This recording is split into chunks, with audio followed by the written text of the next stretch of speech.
The Great Controversy by Ellen G. White. Chapter 41. Desolation of the Earth.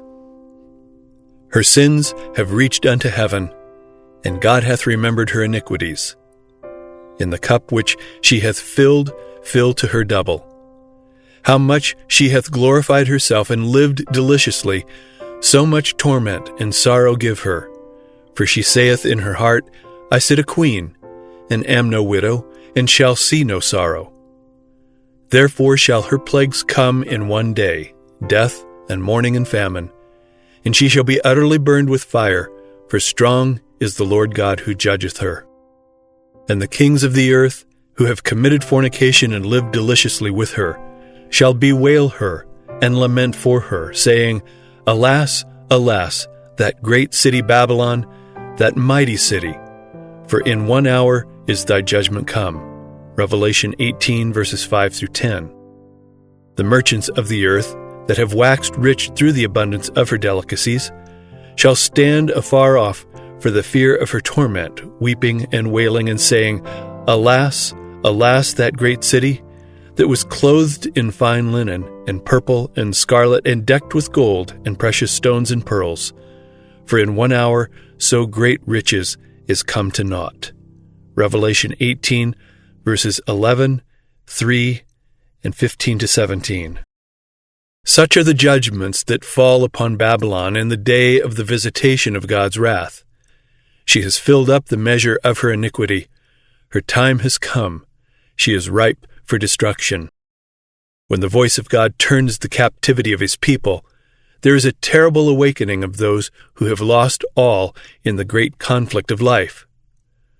While probation continued, they were blinded by Satan's deceptions, and they justified their course of sin. The rich prided themselves upon their superiority to those who were less favored, but they had obtained their riches by violation of the law of God.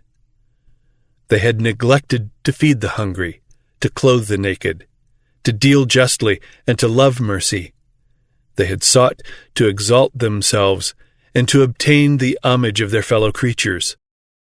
Now they are stripped of all that made them great, and are left destitute and defenseless.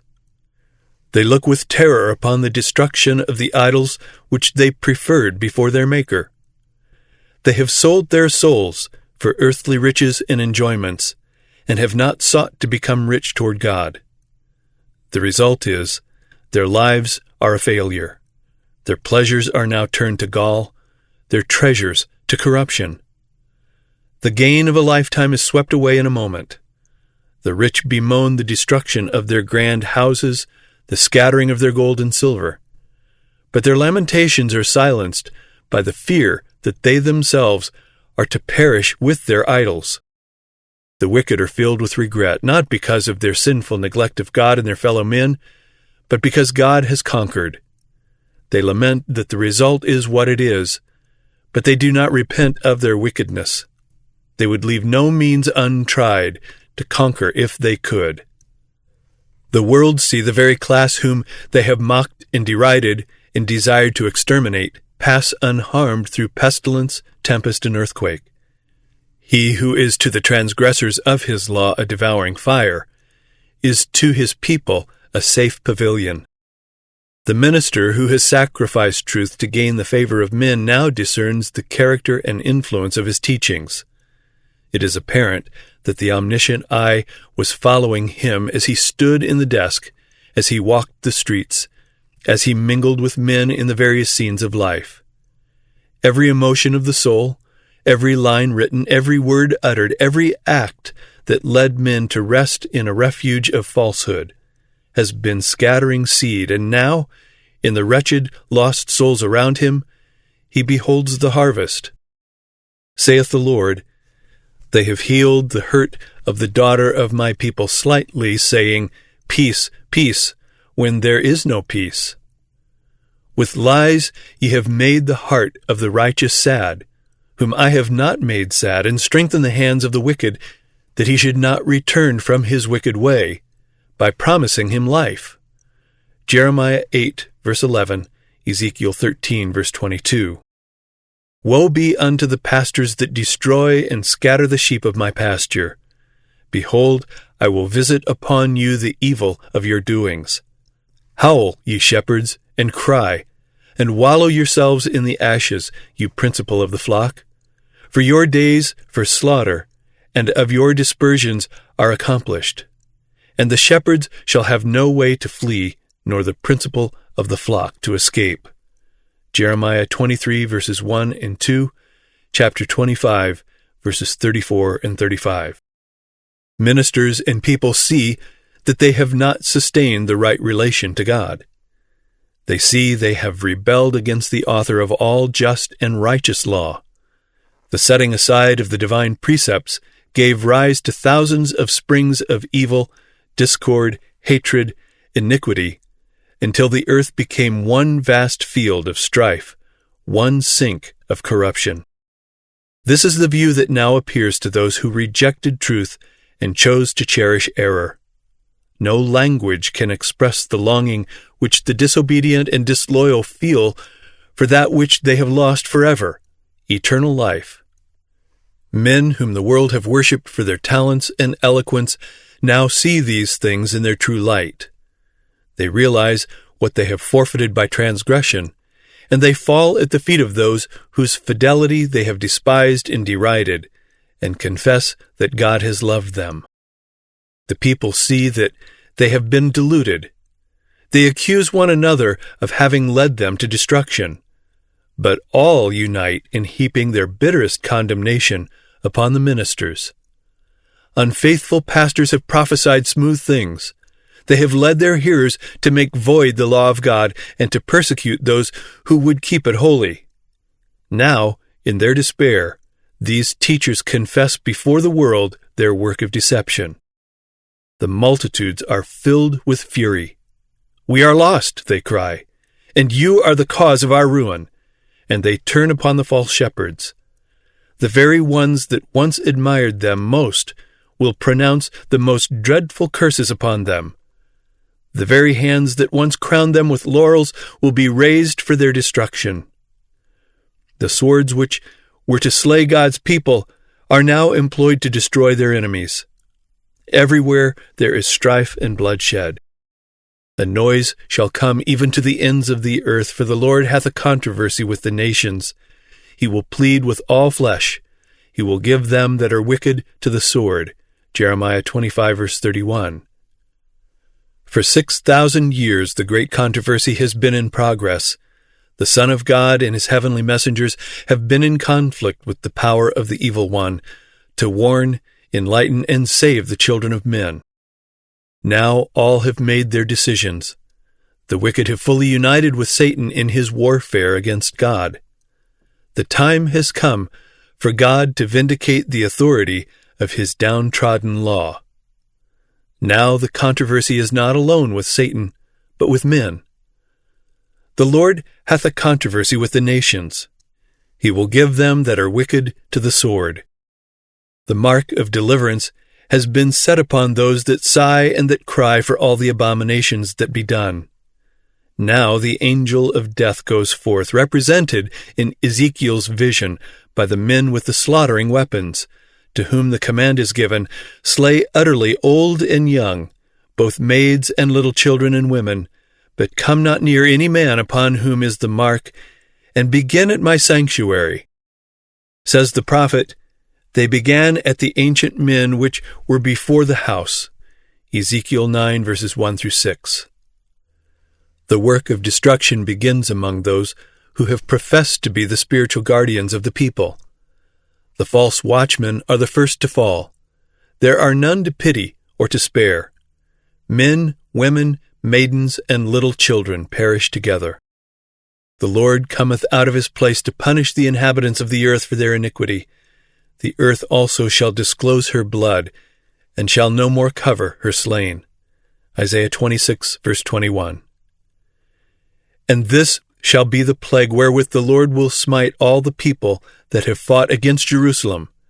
Their flesh shall consume away while they stand upon their feet, and their eyes shall consume away in their holes, and their tongue shall consume away in their mouth.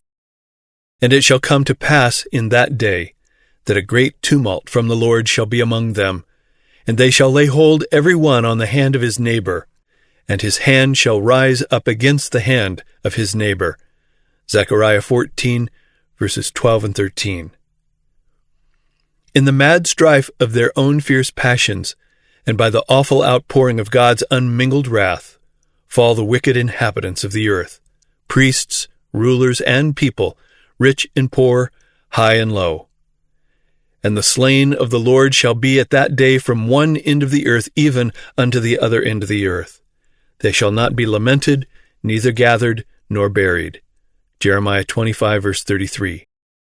At the coming of Christ, the wicked are blotted from the face of the whole earth, consumed with the spirit of his mouth, and destroyed by the brightness of his glory. Christ takes his people to the city of God, and the earth is emptied of its inhabitants. Behold, the Lord maketh the earth empty, and maketh it waste, and turneth it upside down, and scattereth abroad the inhabitants thereof. The land shall be utterly emptied, and utterly spoiled, for the Lord hath spoken this word. Because they have transgressed the laws, changed the ordinance, broken the everlasting covenant. Therefore hath the curse devoured the earth, and they that dwell therein are desolate. Therefore the inhabitants of the earth are burned. Isaiah 24, verses 1, 3, 5, and 6. The whole earth appears like a desolate wilderness. The ruins of cities and villages destroyed by the earthquake, uprooted trees, ragged rocks thrown out by the sea or torn out of the earth itself, are scattered over its surface, while vast caverns mark the spot where the mountains have been rent from their foundations. Now the event takes place foreshadowed in the last solemn service of the Day of Atonement. When the ministration in the Holy of Holies had been completed, and the sins of Israel had been removed from the sanctuary by virtue of the blood of the sin offering, then the scapegoat was presented alive before the Lord, and in the presence of the congregation the high priest confessed over him all the iniquities of the children of Israel, and all their transgressions in all their sins, putting them upon the head of the goat. Leviticus 16, verse 21. In like manner, when the work of atonement in the heavenly sanctuary has been completed, then, in the presence of God and heavenly angels and the host of the redeemed, the sins of God's people will be placed upon Satan. He will be declared guilty of all the evil which he has caused them to commit. And as the scapegoat was sent away into a land not inhabited, so Satan will be banished to the desolate earth, an uninhabited and dreary wilderness. The Revelator foretells the banishment of Satan and the condition of chaos and desolation to which the earth is to be reduced, and he declares that this condition will exist for 1,000 years. After presenting the scenes of the Lord's second coming and the destruction of the wicked, the prophecy continues. I saw an angel come down from heaven, having the key of the bottomless pit, and a great chain in his hand. And he laid hold on the dragon, that old serpent, which is the devil and Satan, and bound him 1,000 years, and cast him into the bottomless pit, and shut him up, and set a seal upon him, that he should deceive the nations no more, till the 1,000 years should be fulfilled. And after that he must be loosed a little season. Revelation 20, verses 1 to 3. That the expression bottomless pit represents the earth in a state of confusion and darkness is evident from other scriptures. Concerning the condition of the earth in the beginning, the Bible record says that it was without form and void, and darkness was upon the face of the deep. In brackets it says, the Hebrew word here translated deep is rendered in the Septuagint Greek translation of the Hebrew Old Testament by the same word rendered bottomless pit in Revelation 20, verses 1 to 3. And then the reference is given, Genesis 1, verse 2. Prophecy teaches that it will be brought back, partially at least, to this condition. Looking forward to the great day of God, the prophet Jeremiah declares, I beheld the earth, and lo, it was without form and void, and the heavens, and they had no light. I beheld the mountains, and lo, they trembled, and all the hills moved lightly. I beheld, and lo, there was no man, and all the birds of the heavens were fled. I beheld, and lo, the fruitful place was a wilderness, and all the cities thereof were broken down. Jeremiah 4, verses 23 to 26. Here is to be the home of Satan with his evil angels for 1,000 years. Limited to the earth, he will not have access to other worlds to tempt and annoy those who have never fallen. It is in this sense that he is bound. There are none remaining upon whom he can exercise his power. He is wholly cut off from the work of deception and ruin which for so many centuries has been his sole delight. The prophet Isaiah, looking forward to the time of Satan's overthrow, exclaims, "How art thou fallen from heaven, O Lucifer, son of the morning? How art thou cut down to the ground, which did weaken the nations? Thou hast said in thine heart, I will ascend into heaven. I will exalt my throne above the stars of God. I will be like the Most High. Yet thou shalt be brought down to hell, to the sides of the pit. They that see thee shall narrowly look upon thee and consider thee, saying, Is this the man that made the earth to tremble? That did shake kingdoms? That made the world as a wilderness, and destroyed the cities thereof? That opened not the house of his prisoners?" Isaiah 14, verses 12 through 17. For 6,000 years, Satan's work of rebellion has made the earth to tremble. He had made the world as a wilderness, and destroyed the cities thereof. And he opened not the house of his prisoners.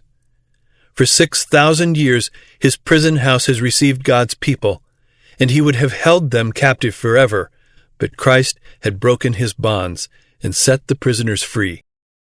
Even the wicked are now placed beyond the power of Satan, and alone with his evil angels he remains to realize the effect of the curse which sin has brought. The kings of the nations, even all of them, lie in glory, every one in his own house, the grave. But thou art cast out of thy grave like an abominable branch.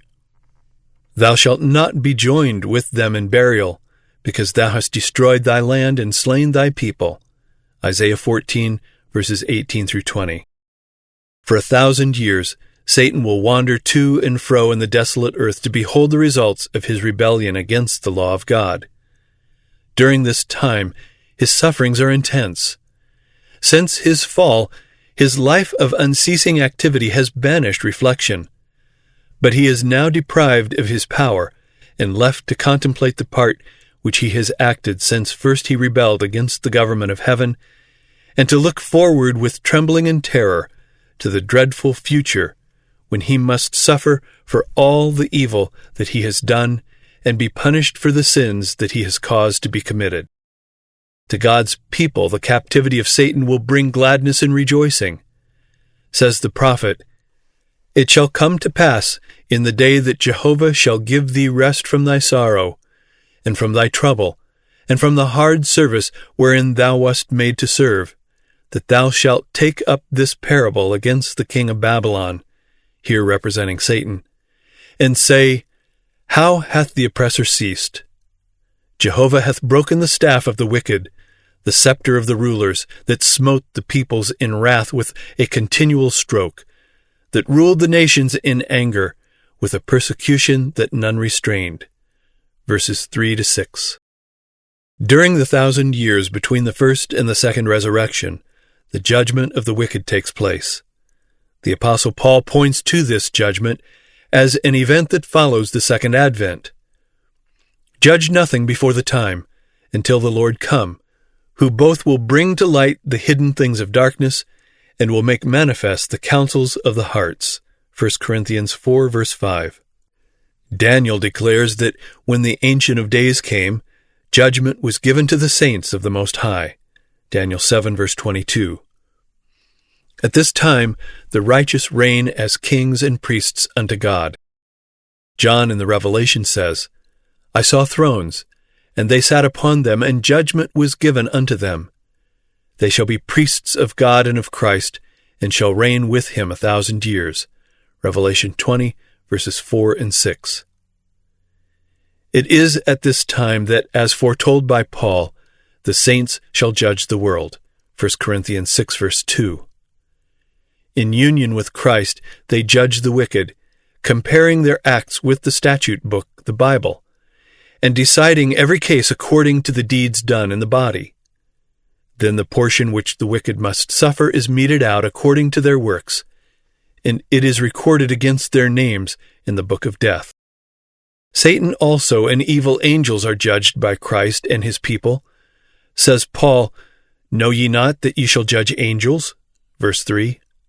And Jude declares that the angels which kept not their first estate, but left their own habitation, he hath reserved in everlasting chains under darkness unto the judgment of the great day. Jude 6. At the close of the 1,000 years, the second resurrection will take place. Then the wicked will be raised from the dead and appear before God for the execution of the judgment written. Thus the Revelator, after describing the resurrection of the righteous, says, "The rest of the dead lived not again until the 1,000 years were finished." Revelation 20, verse 5. And Isaiah declares concerning the wicked, "They shall be gathered together as prisoners are gathered in the pit, and shall be shut up in the prison, and after many days shall they be visited." Isaiah 24, verse 22.